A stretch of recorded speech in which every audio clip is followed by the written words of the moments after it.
Heute haben wir den 21. Mai 2025 und vor genau 100 Jahren hat der berühmte norwegische Polarforscher Roald Amundsen versucht, mit einem deutschen Flugzeug beim Nordpol zu landen, mit einem Wasserflugzeug. Ob das geklappt hat, das erfahrt ihr heute in den Fakten, denn Kobi hat genau zu diesem historischen Thema, den 100-jährigen Polarflug, ein Set herausgebracht.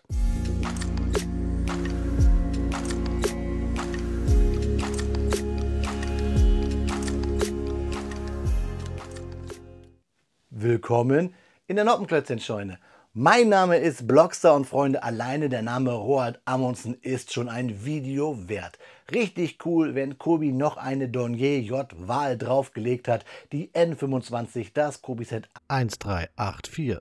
Und zusammen mit der N24 ist vor 100 Jahren diese berühmte Polarexpedition gestartet.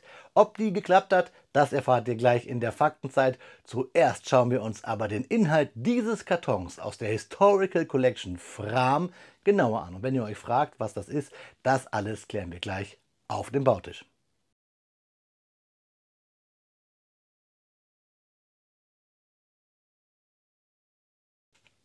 Am 21.05.1925 begann die Reise und das ist der Grund, warum wir heute auf den Bautisch haben das 100-jährige Erinnerungsset der Amundsen Polarexpedition, das Kobi-Set 1384 aus der Historical Collection Fram.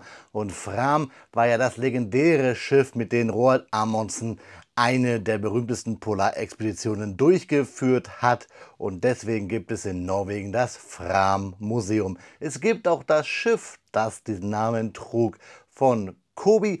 Ich blende es euch hier kurz einmal ein, beziehungsweise gab. Man kriegt es nämlich nur in Norwegen in diesem Fram Museum. Also gab für uns hier in Deutschland gibt es das Set nicht so einfach zu kaufen. Der ein oder andere Händler hat das, aber das ist die Namensgebung der Historical Collection Fram. Wie gesagt, das Set 1384, es hat 483 Steinchen, eine Minifigur, nämlich unseren norwegischen Polarforscher, und es beinhaltet natürlich die legendäre Dornier J-Wal. Hier natürlich Amundsen, die N25, und am 21.05. startete dieser Flug eben, um dieses Ziel zu erreichen. Das Flugzeug kommt im Maßstab 1:48 daher und hat ein schönes gelabeltes Design, das uns schon so ein bisschen frösten lässt. Gar nicht mal so verkehrt bei den warmen Temperaturen gerade. Wir schauen uns die Rückseite an. Da sehen wir das Originalflugzeug, wir sehen die Fakten und ganz wichtig unseren Piloten Roald Amundsen. Wir haben viele Drucke und dieses Flugzeug ist in vielerlei Hinsicht interessant, denn A, ist es mal wieder ein Flugzeug aus der Schmiede von Claude Dornier und es ist die berühmte Wal, die viele Seenotrettungseinsätze später auch geflogen ist. Deswegen freue ich mich ganz besonders auf dieses Flugzeug, unabhängig von der interessanten Geschichte dieser Expedition. Aber so ein Flugzeug, egal ob nun in der Ostsee oder hier im Polarmeer, muss einmal fliegen, um sein Inneres in dem Karton preiszugeben. Und das machen wir gerade, Freunde. Ja, Freunde, da liegt die Wal in 2 Bauabschnittstüten aufgeteilt auf den Bautisch. Tüte 1, Tüte 2. Natürlich, wir sehen es schon hier, das ganze Set ist in hellgrau gehalten und wir sehen nur ein bisschen mal hier in braun in den Tüten einen Propeller oder, ich habe es auch gerade gesehen, die bedruckte norwegische Flagge hier für das Seitenruder durchblitzen. Das Set 1384, das sehen wir anhand der Nummer nochmal auf den Tüten, haben wir bei Kobi öfter.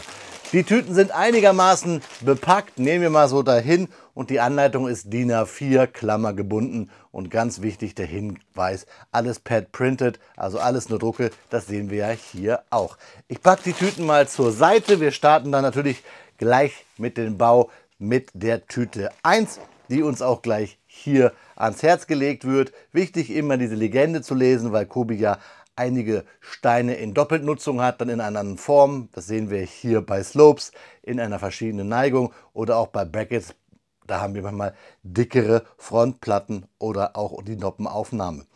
Wir haben das neuere Kobi-Design, das ich immer etwas schlichter finde und es wirkt auch immer etwas vollgepackter, aber das ist jetzt hier subjektiv meine Meinung. Der aktuelle Baustep ist immer der farblich hervorgehobene, Pfeile weisen uns den Weg und wir haben Anlegehilfen, da brauchen wir nicht immer die Noppen zählen und dass wir in den Rechtecken die Steinchen sehen, die wir brauchen, ist ja eigentlich klar. Fertig sind wir dann mit unserem berühmten Flugzeug beim Baustep 175, wenn wir das Flugzeug einmal drehen bzw. die Motorengondel oben drauf setzen. Ganz wichtig, auf der letzten Seite, ich erwähne es immer mal wieder, weil es bei dem einen oder anderen vorkommt, die Steine, die verbaut wurden mit der Kobi-Nummer, der Steinebezeichnung. Wenn da ein Stein fehlt, könnt ihr es hier unten monieren. Und ganz hilfreich, wir bekommen eine Zusammenbauanleitung der Figur, die ja hier in diesem Set exklusiv ist, unser norwegischer Forscher. Und auf der Rückseite dann ein bisschen Werbung für die RMS Titanic. Die habe ich nicht gebaut. Wenn ihr hier oben auf dem i aber mal guckt, dann findet ihr meine Kobi-Playlist. Da seht ihr das Schwesterschiff, die Britannic, die habe ich schon gebaut. Ja, Freunde, viel wichtiger aber natürlich jetzt dieses Flugzeug. Ich habe richtig Bock, euch die Fakten zum historischen Datum hier jetzt zu liefern. Deswegen euch viel Spaß beim Schauen, während ich hier im Speedbuild dieses Flugzeug baue und beim Lauschen der Faktenzeit, liebe Freunde.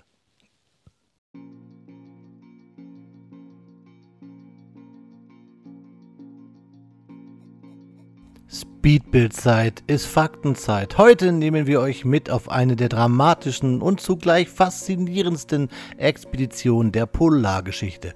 Roald Amundsens Flug zum Nordpol im Jahr 1925. Roald Amundsen, geboren am 16. Juli 1872 in Borge, Norwegen, war ein norwegischer Seemann und Polarforscher. Er gilt als einer der erfolgreichsten Entdeckungsreisenden in Arktis und Antarktis. Amundsen war bereits bekannt für seine erfolgreichen Expeditionen. Von 1903 bis 1906 durchquerte er als erster die Nordwestpassage. Im Jahr 1911 erreichte er mit 4 Begleitern als erster Mensch den geografischen Südpol. Doch im Jahr 1925 plante er etwas völlig Neues, den Nordpol mit dem Flugzeug zu erreichen. Gemeinsam mit dem amerikanischen Millionär Lincoln Ellsworth und 4 weiteren Crewmitgliedern startete Amundsen am 21. Mai 1925 von Ny-Ålesund auf Spitzbergen. Ihre Flugzeuge waren 2 Dornier-Wal-Flugboote mit den Kennungen N24 und N25.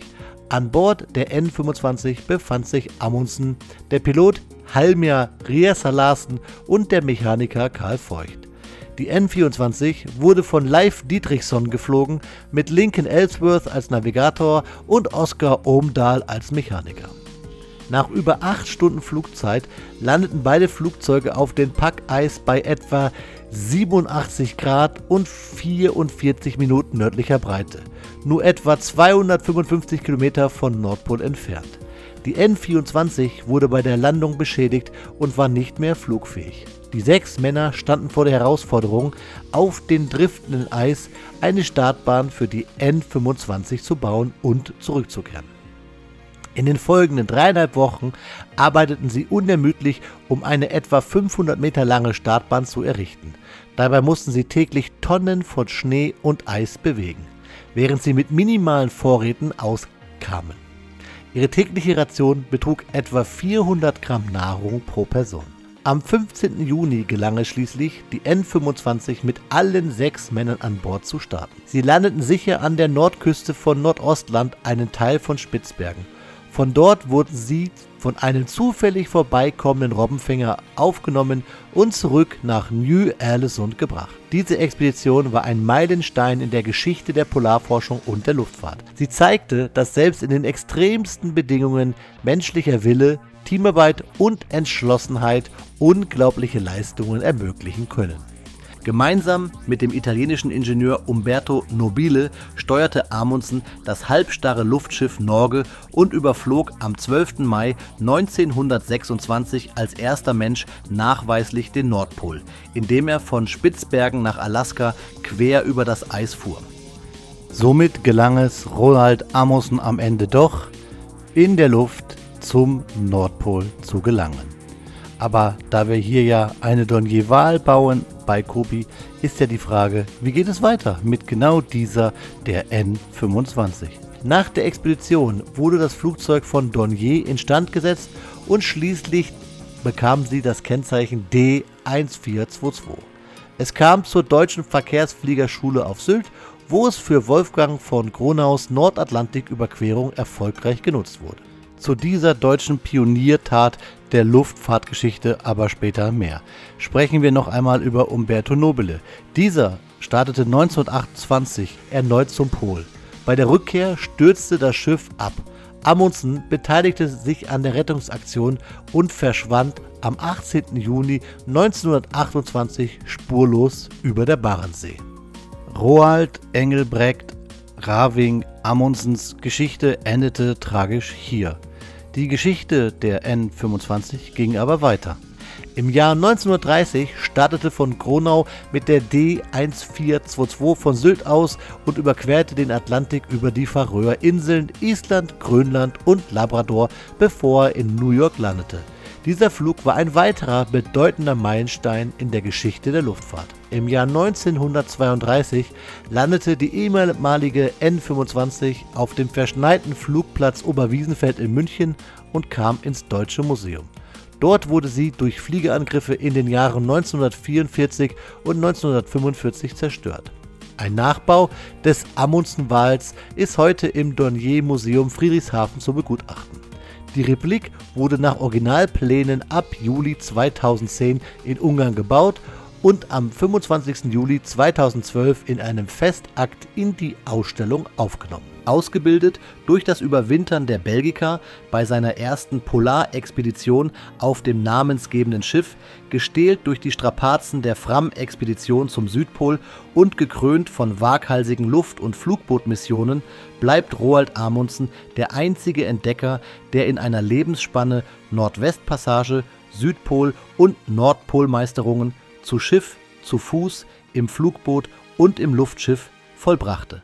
Sein Lebensweg zeigt, dass Entdeckersinn, kluges Lernen aus Erfahrung und der Mut zu technischen Innovationen selbst die kältesten Grenzen der Erde sprengen können.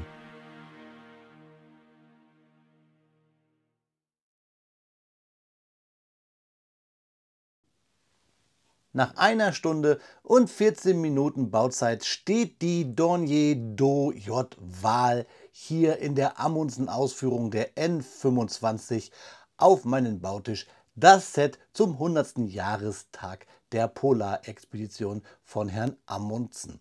Dieses Flugzeug freut mich in so vielen Dingen, besonders hier. Dass ich es euch vorstellen kann, ist natürlich sowieso ein Faktor. Dafür danke Kobi für solche Sets.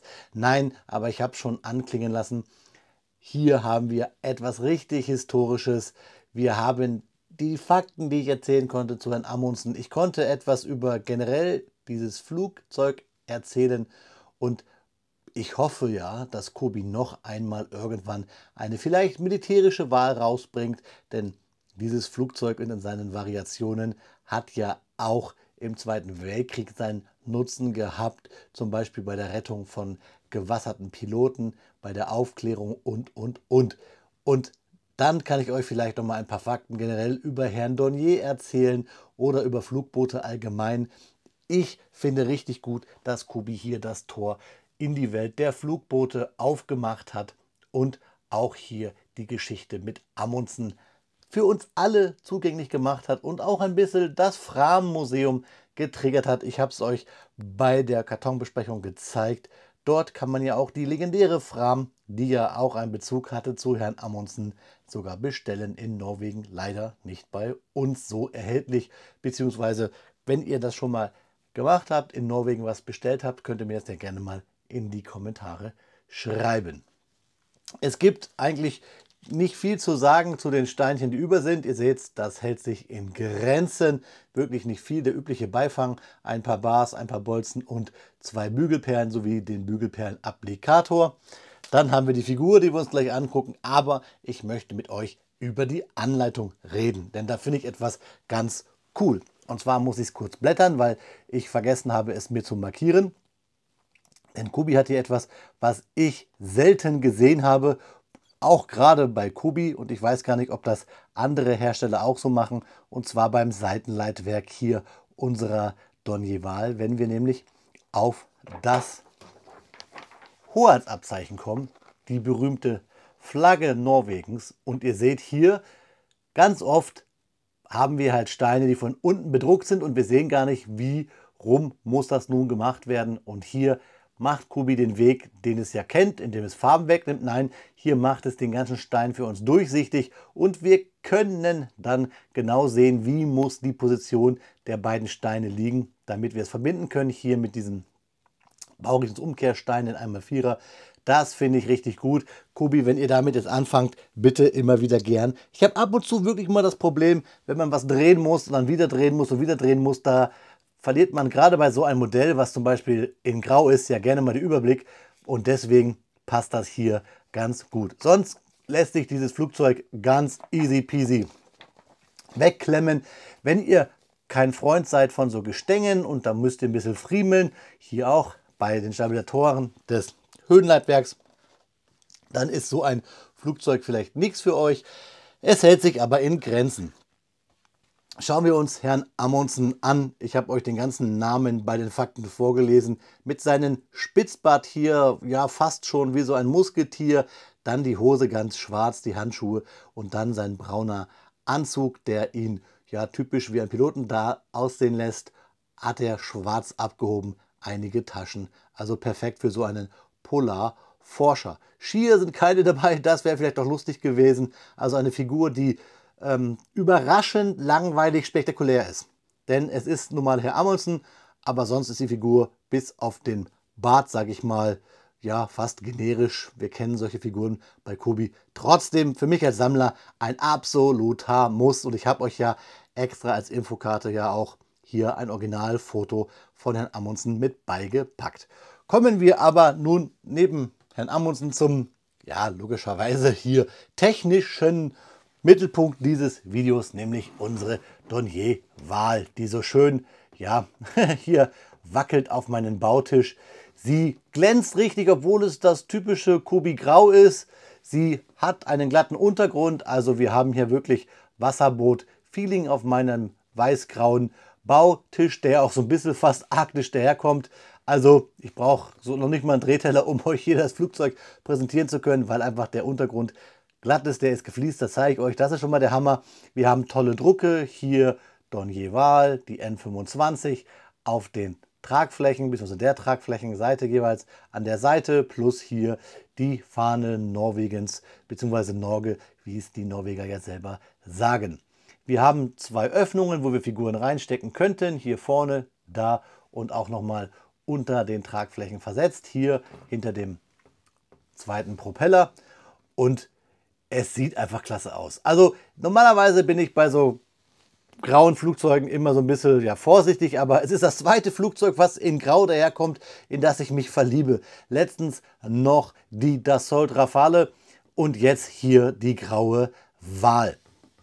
Ich zeige euch jetzt mal, was ich meine mit dem Untergrund. Hier, da sehen wir es. Wir haben große Wedgeplates, negativ, glatt, die wir hier anbringen. Und das gar nicht mit so großartigen Bautechniken, sondern wir haben hier überall Brackets drunter, Noppenaufnahmen, damit wir halt hier diese glatten Wedges, die Negativ Wedge Plates anbringen können. Da seht ihr hier die Brackets, dass wir es drauf machen können und ja, haben dadurch diesen schönen, glatten, schwarzen Untergrund, der dieses Flugzeug so flutschen lässt hier auf meinem Bautisch, wie ich es euch gerade gezeigt habe. Hier auch schön mit Baurichtungsumkehr diese seitlichen Aufnahmen, damit es aufschwimmen kann, wo halt auch dann die Flügel angebracht sind mit diesen Hinge-Elementen, dann diese Stangen. Hier unten große Plates, hier auch diese großen 2x2er Slopes, die halb sind, komplett durch. Man muss immer mal so ein bisschen nachdrücken, weil es schon mal, ihr seht es hier, so Da kann es sich ein bisschen verziehen, weil wir es ja von unten nicht gegengekontert haben. Man drückt immer mal wieder ein bisschen wo nach, aber hat trotzdem ein tolles Flugzeug. Schlicht, irgendwie sehr schlicht, aber irgendwie total cool. Hier haben wir durchsichtige Elemente, hier nochmal ein Element. Wie gesagt, wir haben hier die Möglichkeit, Figuren reinzupacken, die großen Propeller der Motorengondel, so kann man es ja sagen. Hier oben so ein Element, das sieht aus wie ein Sonar, das wird es aber nicht gewesen sein, oder Radar. Auf jeden Fall richtig cool. Und auch hier diese Querruder oder Höhenruder mit diesen Stabilisatoren finde ich auch richtig cool. Ganz simpel mit Kobi-Teilen, die wir aus vielen Sets kennen. Hier schön umgesetzt mit diesen oder umgelöst mit diesen Stäben. Richtig cool.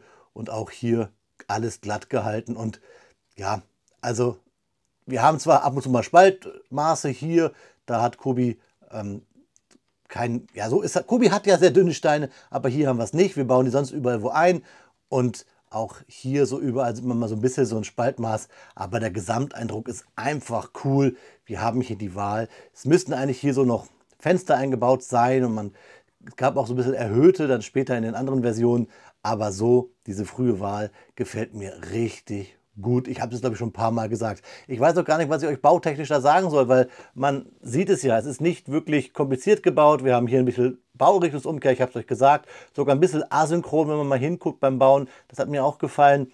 Und dann halt diese großen Wedgeplates und hier hinten nochmal das, was ich euch gerade bei der Bauanleitung gesagt habe, hier mit dieser bedruckten norwegischen Flagge oder Fahne und dann hier auch nochmal Stabilisatoren für das Höhenruder. Das können wir allerdings nicht bewegen, auch nicht das Seitenruder, aber trotzdem cool gemacht und ich könnte es mal ein bisschen mehr festdrücken. So, also schlicht, schöner Bauspaß. Ich habe es euch gesagt, ich habe das gebaut in 1 Stunde und 14 Minuten und ich bin jetzt mal ganz ehrlich, ich arbeite bei einem großen deutschen Telekommunikationsunternehmen bzw. bei einer Tochterfirma und da habe ich Gleitzeit und da habe ich mir gedacht, Mensch, warum stehe ich nicht mal früher auf und mache ein Pre-Clamming und habe halt also Pre-Work-Clamming und habe das Set gebaut, quasi bevor ich meine Arbeit angefangen habe um 8:30. Das hat echt Spaß gemacht. So kommt man gut in den Tag mit so einem tollen Set.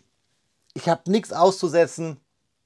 Es ist vielleicht ein bisschen schlicht, aber wenn man so wie ich jetzt hier schön in den Tag starten möchte, weil man dieses Video unbedingt am 21.05. noch gedreht haben möchte, weil da ja nun mal der Start der Expedition war und man damit schön smooth in den Tag kommt, ist es einfach ein Set, wo ich wirklich nichts Negatives sagen kann. Und ihr müsst auch wissen, Freunde, ich muss hier subjektiv bleiben, beziehungsweise ist dieses Review hier subjektiv, weil es gibt einen historischen Hintergrund. Es gibt ein historisches Flugzeug und das passt halt hier wie die Faust aufs Auge einfach zu meinem Kanal. Wie der Eisbär auf die Eisscholle, so kann man das ja sagen. Ihr bekommt natürlich trotzdem wie immer hier gleich Detailbilder von unserer Dornier Wal und noch ein Fakt, warum ich dieses Flugzeug liebe. Wale sind, und nicht nur wegen meiner Körperform, auch meine absoluten Lieblingstiere. So, genug geredet. Ihr kriegt jetzt noch mal ein paar Detailbilder wie versprochen und dann schauen wir uns zum Abschluss noch einmal in die Augen, liebe Freunde. Wie versprochen bekommt ihr Detailbilder, um euch selber einen Eindruck vom gebauten Kobi-Set der Dornier Wal zu machen. Die Dornier Wal, ein Name, der in der Geschichte der Luftfahrt einen ganz besonderen Platz einnimmt. Dieses legendäre Flugboot wurde in den frühen 20er Jahren des vergangenen Jahrhunderts entwickelt und gehört zu den bekanntesten Konstruktionen des deutschen Flugzeugbauers Claude Dornier. Der Erstflug fand im November des Jahres 1923 statt. Gebaut wurde die Dornier Wal zunächst in Italien, genauer gesagt bei der Firma CMASA in Marina di Pisa, da Deutschland nach dem Ersten Weltkrieg strengen Rüstungsbeschränkungen unterlag. Später folgte die Produktion auch in Deutschland, bei Dornier in Friedrichshafen und anderen Standorten. Die Dornier Wal war ein zweimotoriges Flugboot mit einem markanten Hochdecker-Design. Die beiden Triebwerke waren in Tandemanordnung über dem Rumpf angebracht.